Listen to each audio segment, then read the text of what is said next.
በአሁኑ ሰባተኛው መደበኛ የፓርላማ ኢትዮጵያን ፓርላማ ጉባኤ ላይ ወሳኝ የሆኑ ክርክሮች አሉ። ሲዝም ብለን ሪአክት እናድርግባቸው።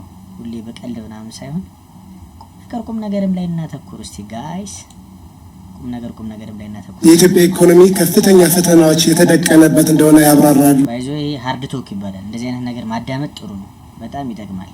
ማለት አንዳንዴ ጆክ ላይ ማተኮር ጥሩ አይደለም። ቢታይም ባይታይም ቪዲዮአችሁ በተለይ እንደኔ ሪአክት የምታደርጉት ሰዎች እንደዚህ አይነት ነገሮችን ማየት ጥሩ ነው። እስቲ የሚባለውን እንስማ። እስቲ ሃርድ ቶክ ነው ይሄ ሃርድ ቶክ እና ደግሞ የሚሰጠው ምላሽ ደግሞ በዛ ልክ ነው የሚሆነውና እንደ ማሳያም በአገሪቱ ያለው በጣም ከፍተኛ የዋጋ ንረት፣ በጣም ከፍተኛ የውጭ ዕዳ፣ ስር የሰደደ የውጭ ምንዛሬ እጥረት፣ በጣም ከፍተኛ የወጣቶች ስራ አጥነትና በእጅጉ ዝናብ ላይ ጥገኛ የሆነ ግብርና ይጠቀሳሉ። ከነዚህ ኢኮኖሚ ፈተናዎች የወጣት ስራ አጥነት ችግር ገዝፎ ይታያል። እንደሚታየው ከ30 ዓመት በታች ከሆኑትና የሀገራችንን ሕዝብ 70% ከሚሸፍኑት ወጣቶች ውስጥ 27% የሚሆኑት ስራ አጦች እንደሆኑ ጥናቶች ያመለክታሉ። ይህንን የወጣቶች ስራ አጥነት ቁጥር ለመቀነስ የተለያዩ የመፍትሄ ሀሳቦች ይሰነዘራሉ። ከነዚህ ውስጥም የመጀመሪያው በአንድ ወቅት ተነቃቅቶ የነበረው በአሁኑ ሰዓት በእጅጉ የተዳከመው ለወጣቶች ጥቃቅንና አነስተኛ ብድር ያለ ማስያዣ ወይም ኖን ኮላተራይዝድ ማይክሮ ሎን ነው። ሁለተኛ በርካታ የሰው ኃይል ሊያሰማሩ የሚችሉ ትላልቅ የመንግስት ፋብሪካዎች ናቸው። ይህም አዳዲስ የመንግስት ፋብሪካዎች የሉም፣ ያሉትን የመዳከምና ስራ የማቆም ነገር ይታያል። ሌላው የመሰረተ ልማት ግንባታዎች ማለትም መንገዶች ነው። አዳዲስ መንገዶች እንደሌሉ ይታወቃል። የነበሩት መንገዶችን በርካቶቹ ተቋርጠዋል። የባቡር መስመሮች ምንም አዲስ የባቡር መስመር ዝርጋታ የለም። የቤቶች ግንባታዎች ጠቅላይ ሚኒስትሩ ፈገግ እያሉ ነው፣ ነገር እየበሉ ነው ማለት ነው። ከፍተኛ ገቢ ላላቸው ብቻ ያተኮረ የቤቶች ግንባታዎች አብዛኛውን የመንግስት ሰራተኛና አነስተኛ የኑሮ ደረጃ የማይወክል የቤት ግንባታ ነው ያለው። የመስኖ ግድቦች ከዚህ በፊት የተጀመሩ የመስኖ ግድቦች በርካታዎቹ ተቋርጠዋል። በተለያየ የቴክኒክ ችግር ምክንያት ምንም አዳዲስ የመስኖ ግድቦች ደግሞ አሁን ይሄ ጥያቄ መንግስት በገፍ መስኖ እያመረትኩ ነው ብሏል። ከዚህ በፊት ከነበረውም አይደለም ምንም አልነበረም። ብቻ ወደ 85% ከዛ በላይም ስንዴ እያመረትኩ ነው፣ ኤክስፖርት እያረኩ ነው ባለበት ሰዓት ትላልቅ የመስኖ ግድቦች የሉም እያለ ነው። እንግዲህ ያስቡ ምን ሊሆን ይችላል ምላሹ? አናይም። የኤሌክትሪክና የቴሌኮሙኒኬሽን ማስፋፊያዎችም ችግር አለባቸው። እነዚህ ችግሮች የወጣት ስራ አጥ ቁጥርን ለመቀነስ እንቅፋት እንደሆነ ይገለጻል። ይህንን ግዙፍ የወጣቶች ስራ አጥነት ችግር ለመፍታት ለመሆኑ መንግስት ምን እየሰራ ነው? ከላይ ለጠቀስኩት የኢኮኖሚ ችግር አባባሽ ምክንያቶች ውስጥ በዋነኝነት የሚጠቀሰው በሀገሪቱ ውስጥ ያለው የሰላም እጦት ነው። ይህ የሰላም እጦት በዋነኝነት ግጭት ባለባቸው በአማራ፣ በኦሮሚያ፣ ትግራይና ጋምቤላ ይስተዋላል። ነገር ግን ግጭት በሌለባቸውም የዲሞክራሲ መብታቸውን ለማስጠበቅ በሚሞክሩ የመዋቅርና የማንነት ይከበርልን ጥያቄ ባነሱ ግለሰቦችም ከፍተኛ ሰብአዊ መብት ጥሰት እንዳለ ለምሳሌ በደቡብ ክልል አባላት ይጠቅሳሉ በተደጋጋሚ ጊዜ። ይህንን የሰላም እጦት ለመቅረፍ በተደጋጋሚ ጊዜ የታጠቁ ኃይሎች መካከል እውነተኛ ድርድር እንዲደረግ፣ የፖለቲካና የሕሊና እስረኞች እንዲፈቱ፣ የንጹሃን ጥቃት እንዲቆም ላለፉት 3 ዓመታት ወትውተናል። ሆኖም ምንም እንኳን መንግስት ቀደም ብሎ ከኦሮሚያ ታጣቂዎች ጋር በቅርቡ ደግሞ በአማራ ክልል ከሚንቀሳቀሱ የታጣቂ መሪዎች ጋር ድርድር አደረግኩ ቢልም ምንም የተሻሻለ የሰላም ሁኔታ እንደሌለ ነዋሪዎች ይገልጻሉ። አፋብን ወይም አማራ ፋኖ ብሔራዊ ንቅናቄ የሚል መጠሪያ ያለው 15 አመራሮችን የያዘ ድርጅት አማራ ክልል ያሉ ታጣቂዎች መስርተናል እያሉ ባሉበት ወቅት መንግስት ደግሞ እነዚህ ኃይሎች ከድርድር አግደናቸዋል ከሚሏቸው ኃይሎች ጋር ድርድር ላይ መሆኑ ለሰላሙ ምን ያክል ይጠቅማል? አዲስ ከተመሰረተው አፋብን ተብሎ ከሚጠራው ድርጅት ጋር መንግስት ድርድር ጀምሯል ወይ? እውነተኛ ሰላም እንዲመጣ ከተፈለገ መንግስት አፍን እኔ ግን የሚገርመኝ እኮ እዚህ ሀገር ይበቅላሉ ብዙ ድርጅቶች ስም ይወጣላቸዋል፣ ስያሜ ይወጣል። ያ እንደኛ ስም ማለት ነው። ያ ስም ሲወጣልን ማች የሚያደርግ አይደለ? በቃ የተለያየ ስሞች ይወጣሉ። መክነዋል። ይሄ ደግሞ አፋብን ምንድነው ደግሞ እስቲ ሶሪ ግን አይደለም እንዴ ብዙ መክነዋል። ምን ያህል መከናለ? መክኗል። አውራ ፓርቲ ንዑሳን ፓርቲዎች ይባላሉና ቀጣይ ምርጫ ነው። በእርግጥ ቀጣይ ምርጫ ነው። ግጠው ከሚወጡ ታጣቂዎች ጋር ከመደራደር ለምንድን ነው ብዙ ጦር ሰራዊት ካላቸውና በአግባቡ ከተደራጁ ታጣቂዎች ጋር እውነተኛ ድርድር አድርገው ለሀገራችን ሰላም የማያጎናጽፈው? መንግስቱ ይህ ሰላምን ሳያረጋግጥ በተደጋጋሚ የሚነሳውን በርካታ የልማት ጥያቄ፣ የወደብ ጥያቄ፣ ስኬታማ ምርጫና ሀገራዊ ምክክርስ እንዴት ሊያሳካ ይችላል? አመሰግናለሁ። በርከት ባሉ የምክር ቤት አባላት በተደጋጋሚ የተነሳው ግጭት ሰላምን የማጽናት ለብሔራዊ ጥቅም የጋራ አቋም እንደ ሀገር እንደ ሕዝብ የመያዝ ጉዳይ በጣም አስፈላጊ ጥያቄና ኮንሰርን ነው። እኔ ላነሳ የምፈልገው መንስኤው ምንድነው፣ ምን ተሰራ የሚለው በተወሰነ ደረጃ ለመዳሰስ እሞክራለሁ። ኢትዮጵያ ውስጥ የሰላም እጦት በቀጣይነት እየተጋጨን በየተራ እየተጋጨን እንድንኖር ያደረገን ምክንያት አንደኛው ከጥንት የተጣባን ያልተላቀቀን ማንኛውንም የሀሳብ ልዩነት በኃይል የመፍታት ልምምድና ባህል ነው። ባልና ሚስት ባልና ሚስት አይደለም፣ ከዘመነ መሳፍንት ይጀምራል። ዘመነ መሳፍንት ጎጆ ሰርተው አጼ ቴዎድሮስ ከመምጣታቸው በፊት ያለው ጦርነት አሁን ያለው የክልላት መንግስቶች ሰጣ ገባ የሚያመጣው ነው። ባይዘ ትናንሽ ሚኒሻዎች ሆኑ እንጂ ነገ ገለለ። እሺ ቀጥሉ። ጠቅላይ ሚኒስትር ቀጥሉ። ሲቀያየሙ በኃይል አባትና ሲቀያየሙ በኃይል ጎረቤት ሲቀያየም በኃይል የፖለቲካ ሰዎች ሲቀያየሙ በኃይል ችግር መፍታት አስተማሪዎቻችን ሲያስተምሩን በኃይል ዩኒቨርሲቲዎቻችን ሲያስተምሩን በኃይል ፍላጎትና ምን እያልኩ ነው? ይቅርታ ጣልቃ እየገባሁ ነው። ንግግር አለማስቀደም ትልቅ ሰው አክብሩ። ትልቅ ሰው አክብር። ይሄ አንዱ ከጥንት የተጣባን በሽታ ነው። ሁለተኛው ያልተላቀቀን ላለፉት 100 ምናምን ዓመታት በሞደርን የኢትዮጵያ ታሪክ ውስጥ በየዘመናት ከኛ ጋር የተጓዘው ደግሞ የባንዳነት አመል ነው። በአድዋ ስንዋጋም በሌሎቹም ጊዜያቶች ያልተላቀቀን የባንዳነት አመል ነው። በእርግጥ ባንዳነት ያቆስላል እንጂ አይገልም። ብዙ ባንዳዎች በተደጋጋሚ ኢትዮጵያን አቁስለዋል፣ ማጥፋት ግን አልቻሉም።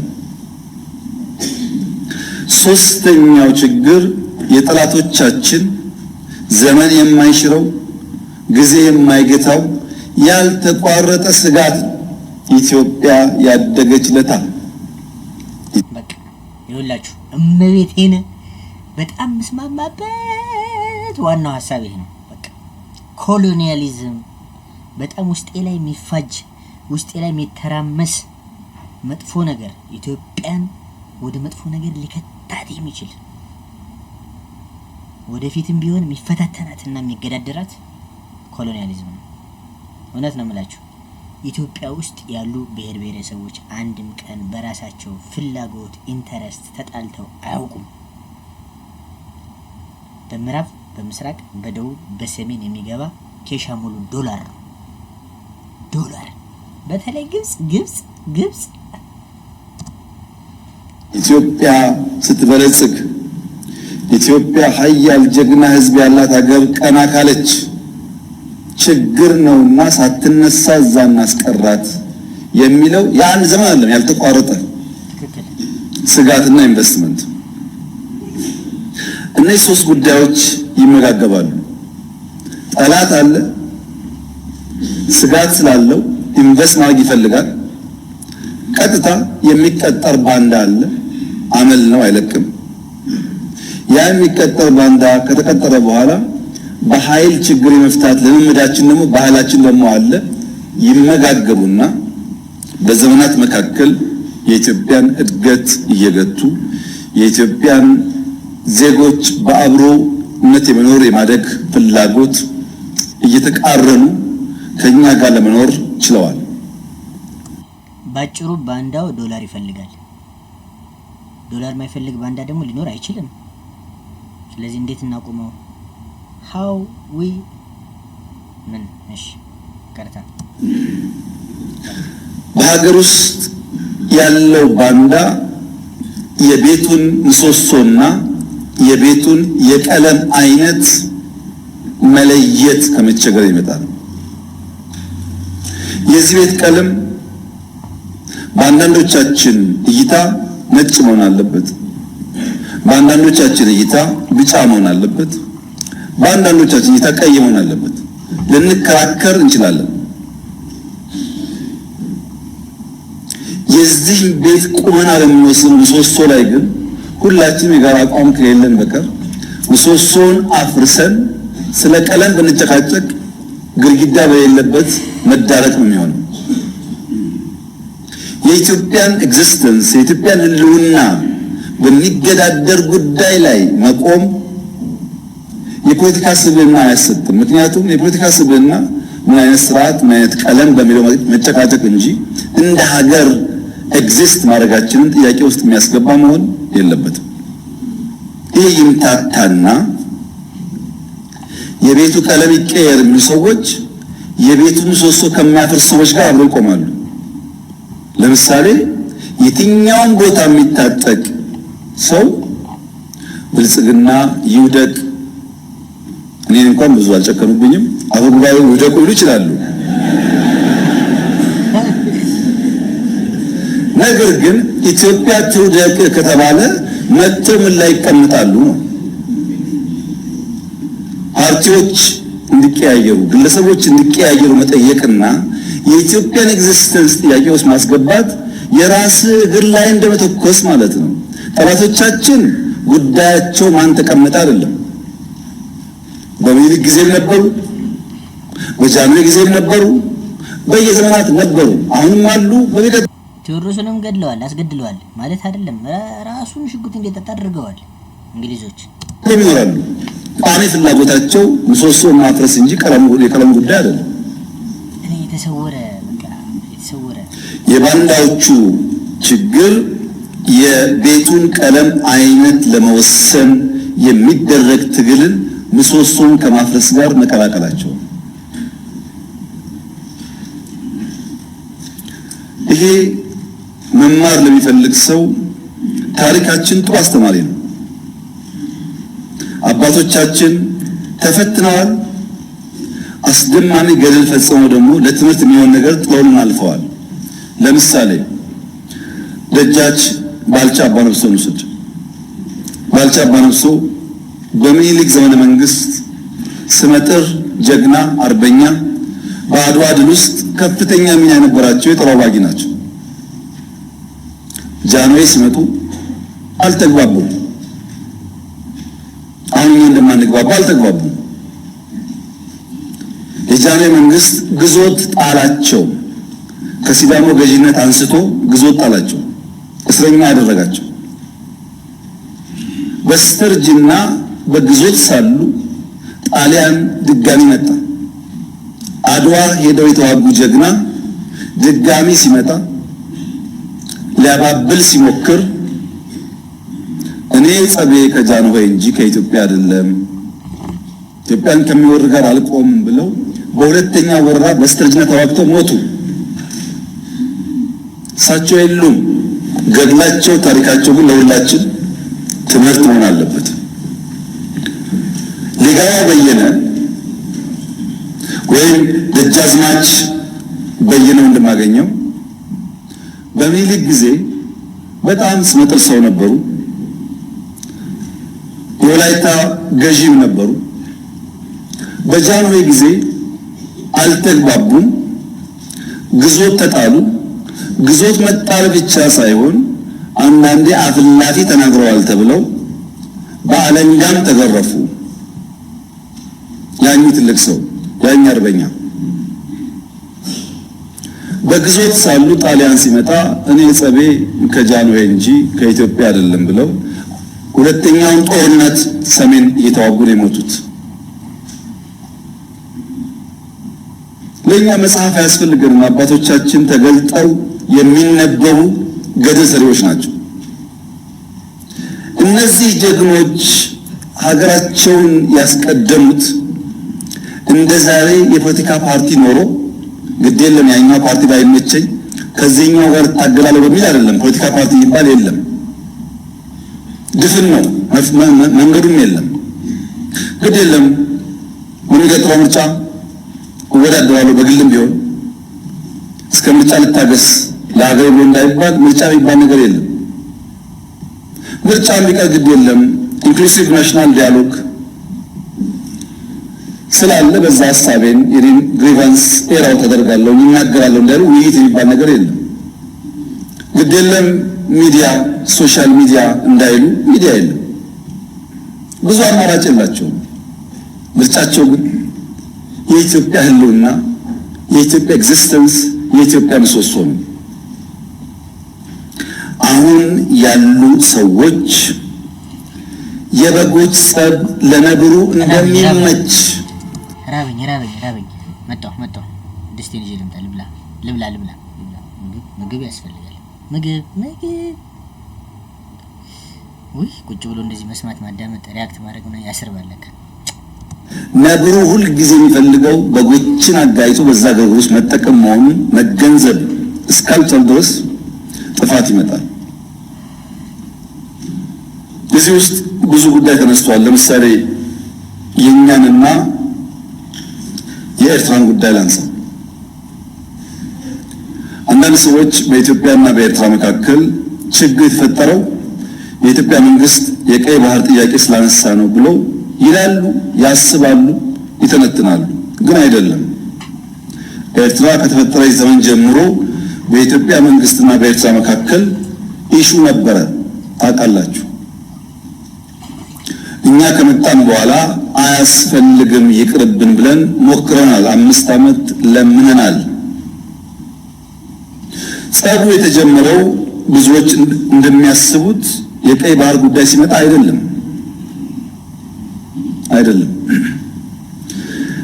በትግራይ ውጊያ ሲጀመር የመጀመሪያው ዙር ውጊያ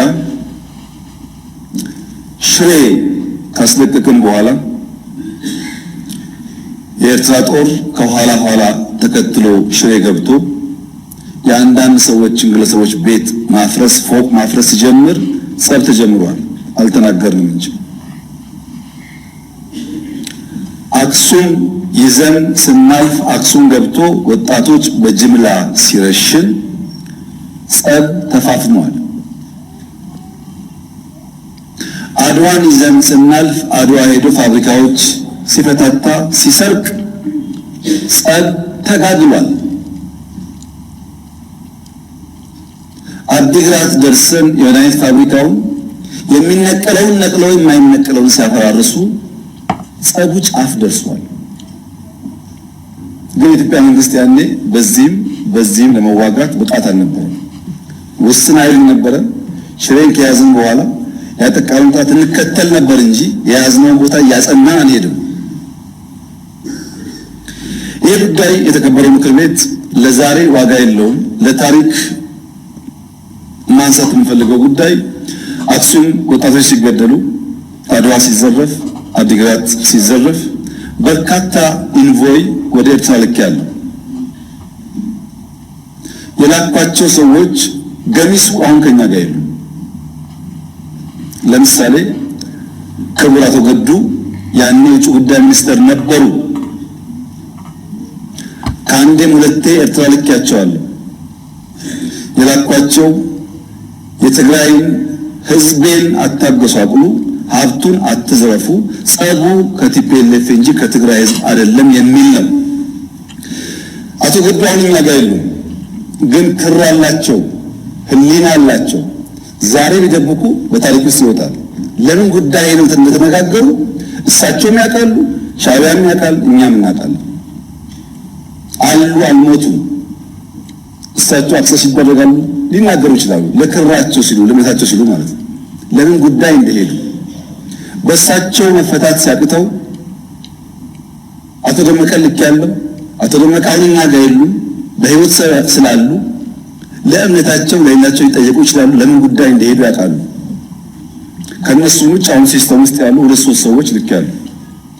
ታስታውሱ ከሆነ መቀሌ ልንገባ ጥቂት ሲቀረን የ3 ቀን አልቲማተም ብለን አውጀን ነበር። ብዙ ሰው ውስጡ አልገባው። የቸገረኛ ሽሬ ስለቅ ከኋላ ይገባሉ፣ አክሱም ስለቅ ከኋላ ይገባሉ። አሁን መቀሌ ስንገባ ደግሞ ገብተው ትልቁን ከተማ ዳሜጅ ያደርጋሉ ብለን ከነሱ ጋር ከአሁን በኋላ ከወቅሮ እናልፋለን ብትሉ ወያኔ ትተን ወደ እናንተ ነው የምንዞረው ውጊያ ብለን ውቅሮ ላይ የሚጠብቅ ፎርስ አስቀምጠን ነው መቀሌ የገባነው እንዳያልፉ ማለት ነው።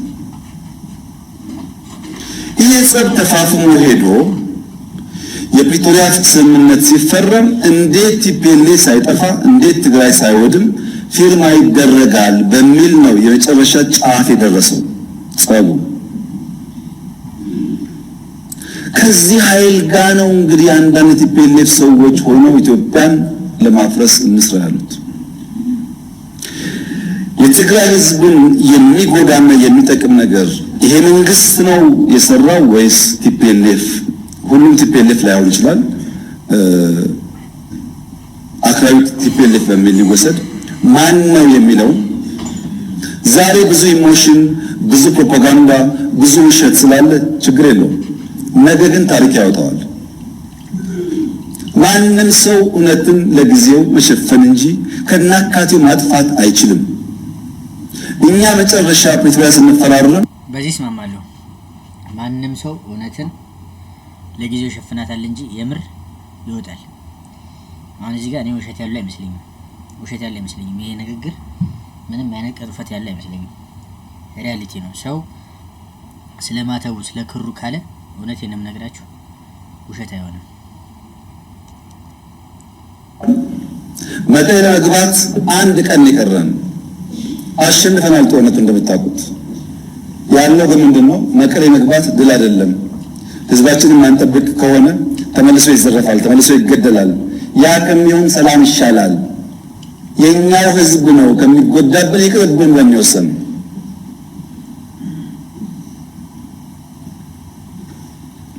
ዛሬ የቲፒኤልኤፍ አንዳንድ ሰዎች ያላቸውን አቋም ሳይ ምን ያክል ህዝባቸውን እንደሚጠሉ ምን ያክል የህዝባቸው በደል እንደማያማቸው ነው የሚገባኝ። ድሮም ብያለሁ፣ አሁን ደግማለሁ። እኛ እውነት ስላለ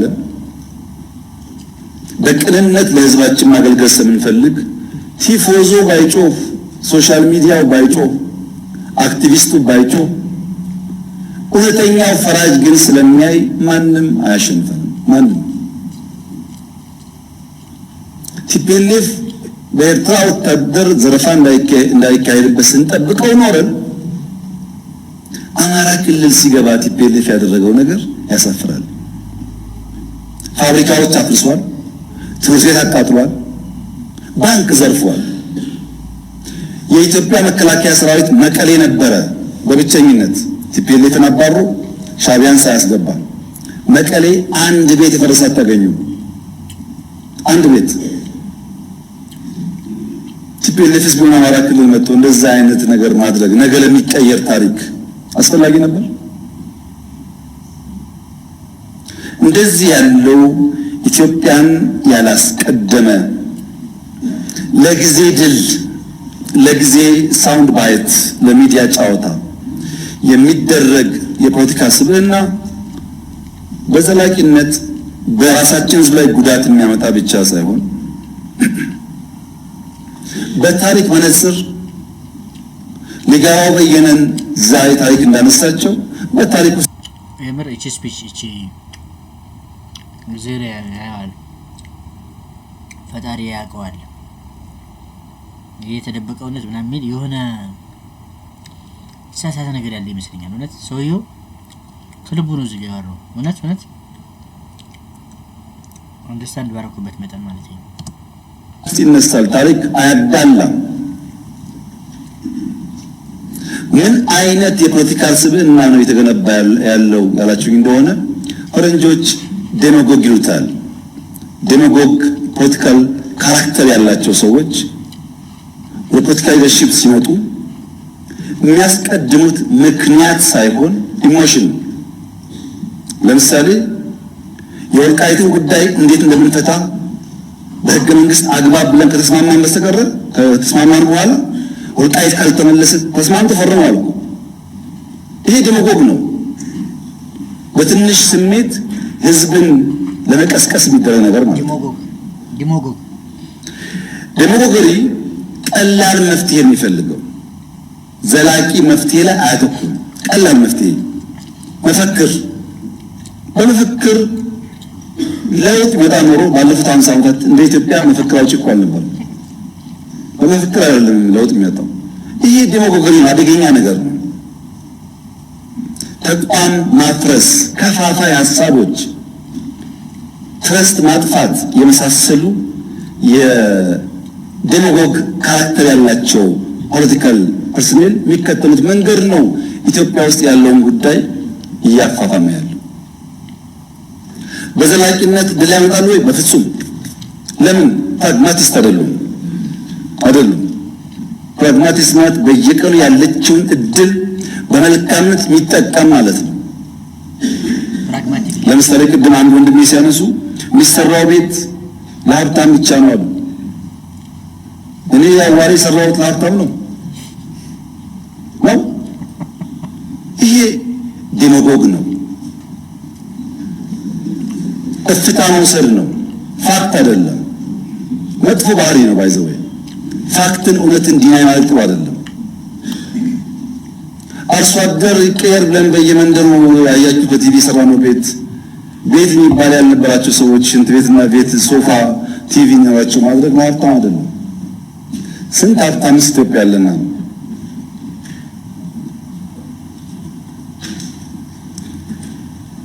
እንደዚህ ያለው የፖለቲካ ሂደት ኢትዮጵያ ውስጥ ጉዳት እያመጣ ነው ለምሳሌ ሸኔ ምን አለ እኛን እነዚህ አህዳውያን ናቸው እነዚህ ሚሊካውያን ናቸው እነዚህ ምናምን ናቸው ከነዚህ ጋር ትግል ትክክል አይደለም ብሎ ጫካ ገባ እኛ ዩኒቲ ፓርክ ስናስመርቅ ዩኒቲ ፓርክ ማስመረቅ ወንጀል ነው ብለው አሁን ዛሬ ከእንትና ጋር ሰርግና ምላሽ ታዲያ እንደዚህ ቆይኛ ለምን ተከሰሱ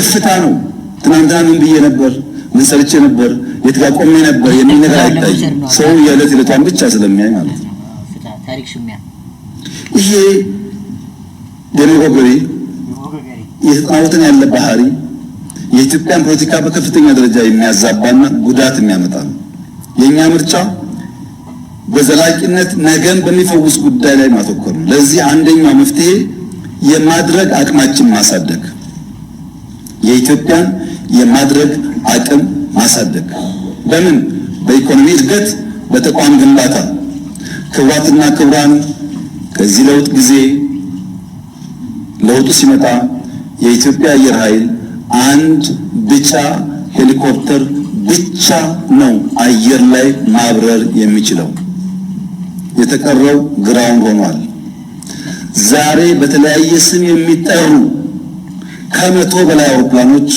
የኢትዮጵያ አየር ኃይል አሉ ከመቶ በላይ ሰምታችኋል ከመቶ በላይ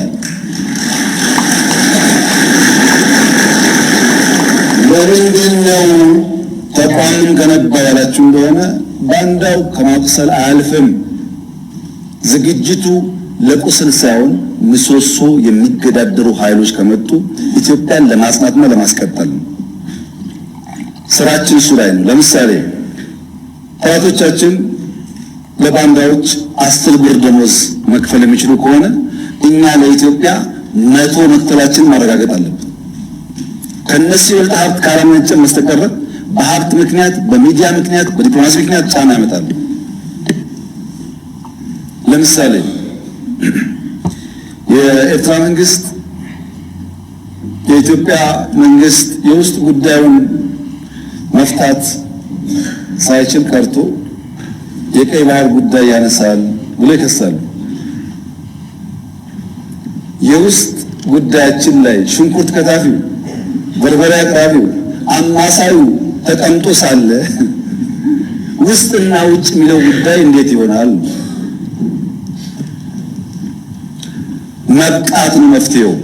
አሁን ለዚህ ምክር ቤት ማረጋገጥ የምፈልገው ኢትዮጵያን መጉዳት የሚፈልጉ ኃይሎች አሉ። ገንዘብ ፋይናንስ ያደርጋሉ። እመኑኝ ግን ኢትዮጵያን አይችሏትም። አልፈናል ከሱ።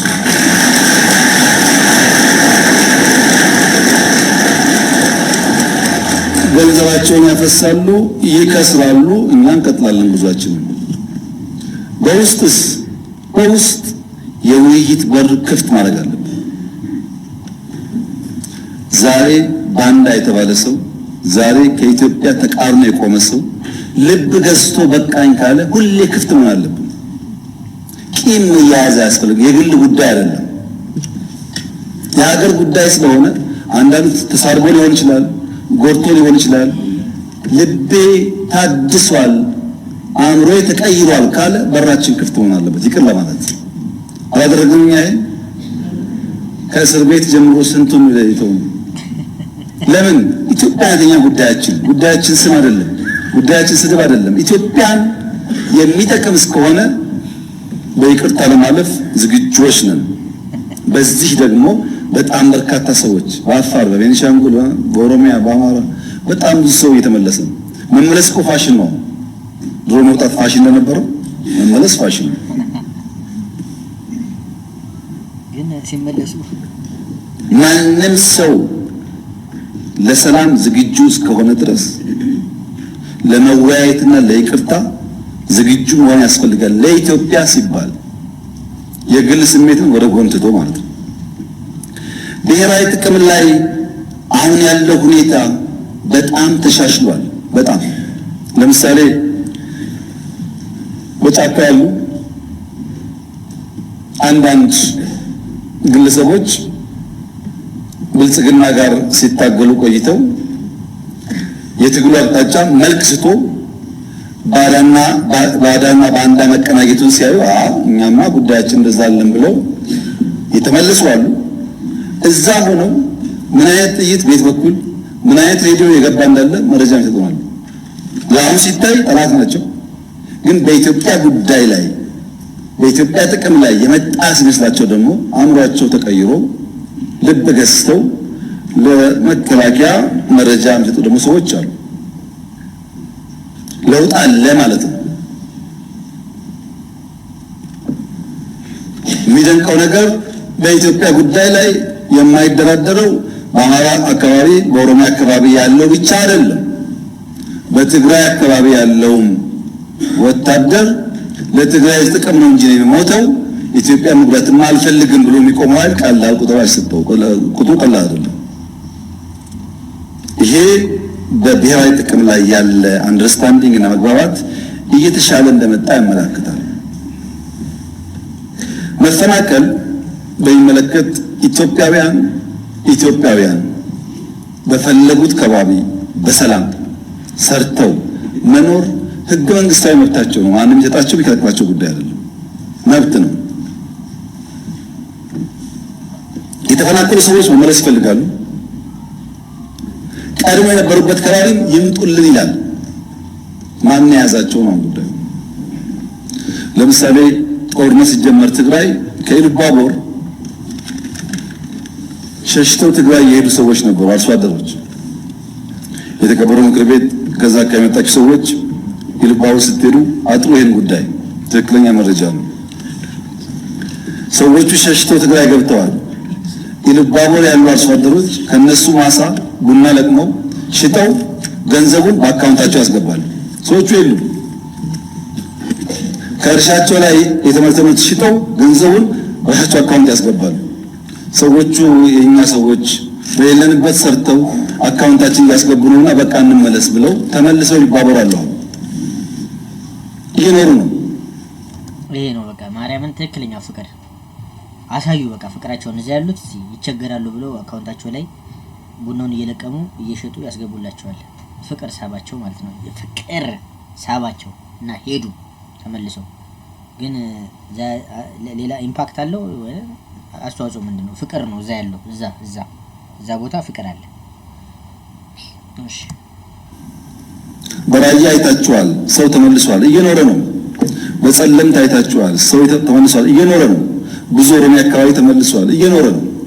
የቸገረን አሁን ወልቃይት አካባቢ ነው። ሊፈታ ያልቻለው ጉዳይ ልክ ገበሬ ዘር ዘርቶ ከዝናብ በኋላ ምርት እንደሚጠብቀው አምኖ ዘር ዘርቶ ከሆነ ወራት በኋላ የተሻለ ያፍራል ብሎ እንደሚጠብቀው ስደት፣ መፈናቀል፣ ስቃይ ዘርተው ከሌሎች ኃይል እርዳታ የሚጠብቁ ሰዎች አሉ። ስቃይ ዘርተው፣ መከራ ዘርተው፣ ችግር ዘርተው የተፈናቀል አትሄድም ብለው ይዘው ማለት ነው። ተፈናቃይ ያልተመለሰበት አካባቢ ሰው እንዳይመለስ ለፈለገ ሳይሆን ሰዎቹ መመለስ ስለማይፈልጉ ሳይሆን ተፈናቃይን መያዣ ያደረገ ፖለቲካ ኢትዮጵያ ውስጥ በመኖሩ ነው። ልክ መንገድ ላይ ስትሄዱ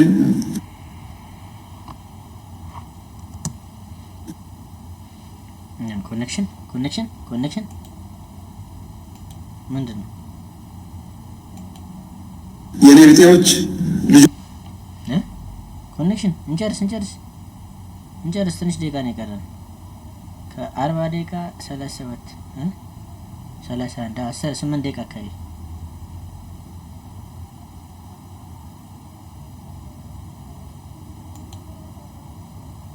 ልጆቻቸውን መለመኛ እንደሚያደርጉት ልጆቻቸውን ታቅፈው ይለምኗቸዋል። ብር ስጣቸው፣ ልጃቸውን ተቀበል ይላሉ።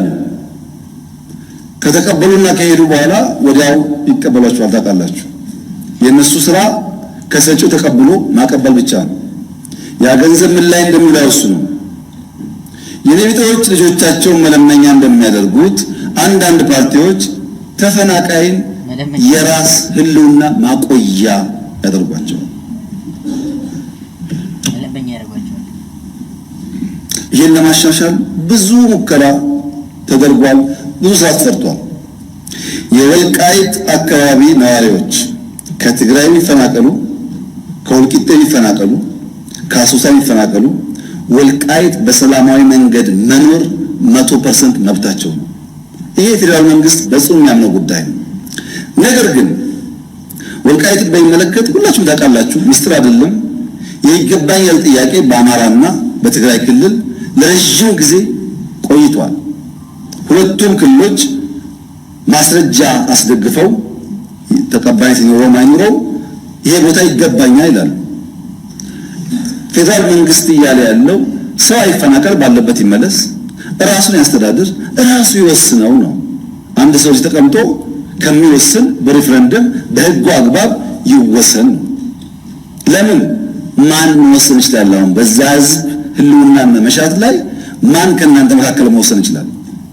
ራሱ ህዝቡ ቤቱ ገብቶ በሰላም ኖሮ እኔ ልተዳደር የሚገባኝ እዚህ ወይም እዚያ ነው ካላለ በቀር የትኛው ባለስልጣን ነው በቃ የሚገባ እዚህ ነው ብሎ መወሰን የሚችለው? ይሄው ባለፉት አመታት በዚህ ምክንያት የወልቃይት ህዝብ እንደ የትኛውም ኢትዮጵያዊ የሚገባውን በጀት ማግኘት ሲገባው፣ ትምህርት መደገፍ ሲገባው፣ ጤና መደገፍ ሲገባው ፌዴራል መንግስት ማገዝ የሚገባውን ነገር ሳያግዘው እንዲቆይ ያደረገው ጉዳይ ይሄ ጉዳይ በሰላም ሊፈታ ይሻላል፣ ሁለት ወንድማማች ህዝብ በሚያባላ መንገድ ሊፈታ አይገባውም ከሚል ጽኑ እምነት ነው። ለምን በሪፈረንደም አይሆንም? ግን እውነት ሪፈረንደም ማለት እኮ የኢትዮጵያ አካል ይሆንና ያቺ እንደ ልዩ እንደ ድሬዳዋና ሀረርና ድሬዳዋ እንደ ልዩ ሆነው የፌዴራል ከተሞች ተብለው በልዩ የሚገዙ ማለት ነው። በልዩ ለዛም ክልል ለዚህም ክልል ያልሆኑ ግን ደግሞ የተወጣጣ እንደ ግን ይቻላል እነሱ ይቻላል። ግን ማይቻለው የኛ ለመግባባት ነው። እኔ አልወስንም የወልቃይትን ጉዳይ ተስፋ አደርጋለሁ እናንተ አትወስኑ። የሚወስነው የዛ አካባቢ ህዝብ ነው። ለዚያ ፓርቲዎች አስቻይ ነገር መፍጠር የሚጠበቅባቸው ይመስለኛል። ነገር ግን ከትግራይ ሰው ተፈናቅሎ አማራ ክልል፣ ኦሮሚያ፣ አዲስ አበባ አይኖርም ወይ ያላችሁኝ እንደሆነ በትግራይ ውጊያ የተሳተፉ ወታደሮች የትግራይ ህዝብ አይደለም የተሳተፉ ወታደሮች አሁን ጫካ ብትሄዱ ስራ ላይ ናቸው። ፕሮጀክት ይሰራሉ። ወታደሮች አዲስ አበባ ውስጥ ሞልተዋል፣ አርባ ምንጭ ሞልተዋል፣ ሐዋሳ ሞልተዋል። አገራቸው ነው። በሌላውም አካባቢ ይሄ የአጭር ጊዜ ድልን ታሳቢ ያደረገ በዘላቂነት ህዝብ የሚጎዳ ነገር ማድረግ ተገቢ አይመስለኝም። በእኛ በኩል የወልቃይት አካባቢ ነዋሪዎች የተፈናቀሉ ዛሬ ከሰዓት እንኳን ቢመጡ እንቀበላቸዋለን። የኢትዮጵያ መንግስት አቅም በፈቀደ መጠን ኑሯቸውን እንዲመቻች እናግዛለን። ጸለምት እንደሆነው፣ ራያ እንደሆነው፣ አዲስ አበባ እንደሆነው፣ ኢሉባቦር እንደሆነው እናደርጋለን። ሌላ ጉዳይ ግን በህዝበ ውሳኔ ሊፈታ ይገባዋል።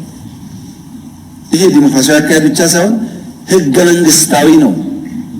ህገ መንግስቱ ባለበት ሁኔታ ውስጥ ያንን ጥሶ መወሰን ለአንዳንዶቻችን የሚቻለን አይመስለኝም።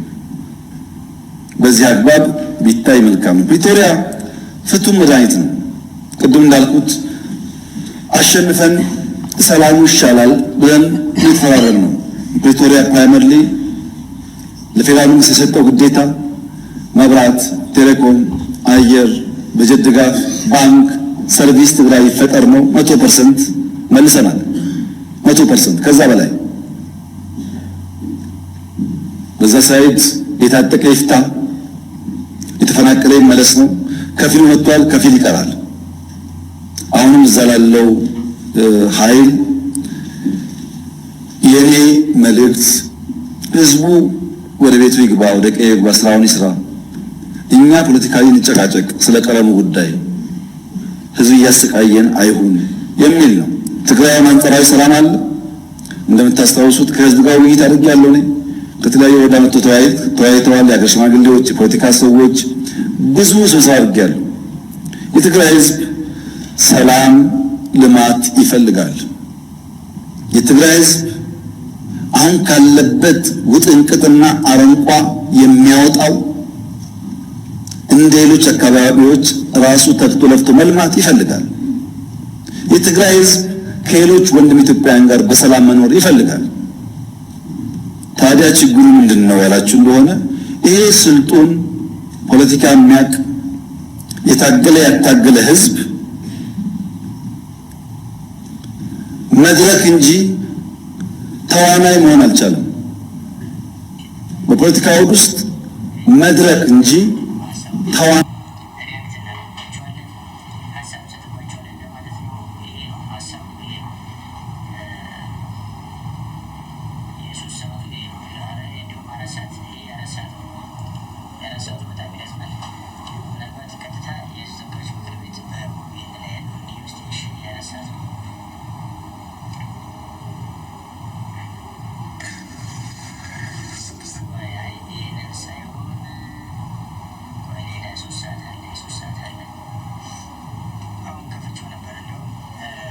እንዴ አረሳውት እንዴ ተዋናይ መሆን አልቻለም።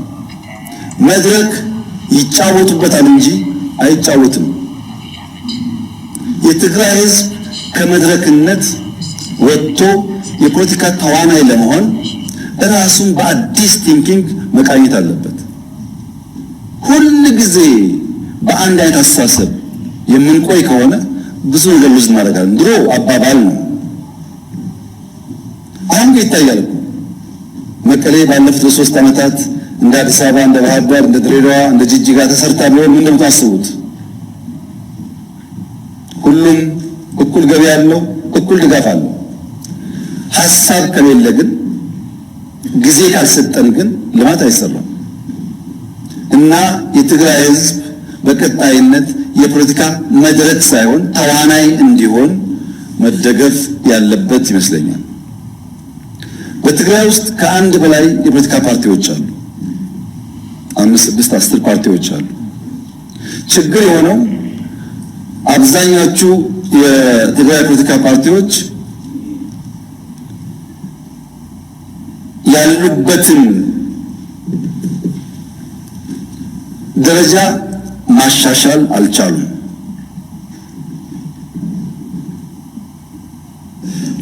የትግራይ የፖለቲካ ኃይሎች የአጃቢ ተዋንያን ሚና እንጂ የመሪ ተዋንያን ሚና መጫወት አልቻሉም።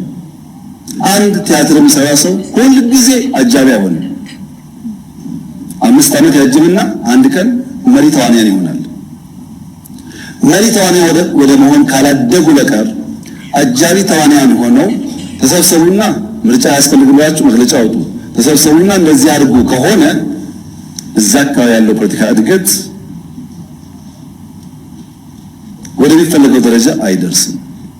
ህዝቡ ከመድረክነት ወደ ተዋናይነት፣ የፖለቲካ ፓርቲዎች ከአጃቢ ተዋናይነት ወደ መሪ ተዋናይነት ሲቀየሩ ግን የሰለጠነ ህዝብ ፖለቲካ የሚያቀዝብ ንግግር የሚያቀዝብ ስለሆነ ብዙ ጉዳይ ይቀየራል ብዬ አስባለሁ። እዛ አካባቢ ላለው ኃይል በጣም ቀለል ባለ መንገድ መልሴ አንድ አርሶ አደር በሐምሌ ዶፍ ዝናብ ብቻ ሳይሆን መብረቅ እየጣለ ዝናቡና መብረቁ ከማሳው ያላስቀረውን ገበሬ መስከረም ላይ ወፍ ጮኻለችና ወፍ ስለምትጮህ አልወጣም ወደ ማሳ አይሄድም ብሎ የሚፈራ ገበሬ አይኖርም። ዶፍ ደፍሮ መብረቅ ደፍሮ የወፍ ጩኸት ሲሆን እንደ ሙዚቃ ያየው ይሆናል እንጂ የወፍ ጩኸትን ፈርቶ ከማሳው አይከለከልም፣ አይቀርም። የዚህ መንግስት ታሪክ ይኸው ነው። አሁን ያለው ድምፅ እንደ ወፍ ድምፅ ነው። ባይዘው በጣም ሊታሰብበት የሚገባ ነው። የዚህ ሀገራችን ጉዳይ ቢዮንድ አወር ካፓሲቲ ሆኖብናል ብዬ አስባለሁ።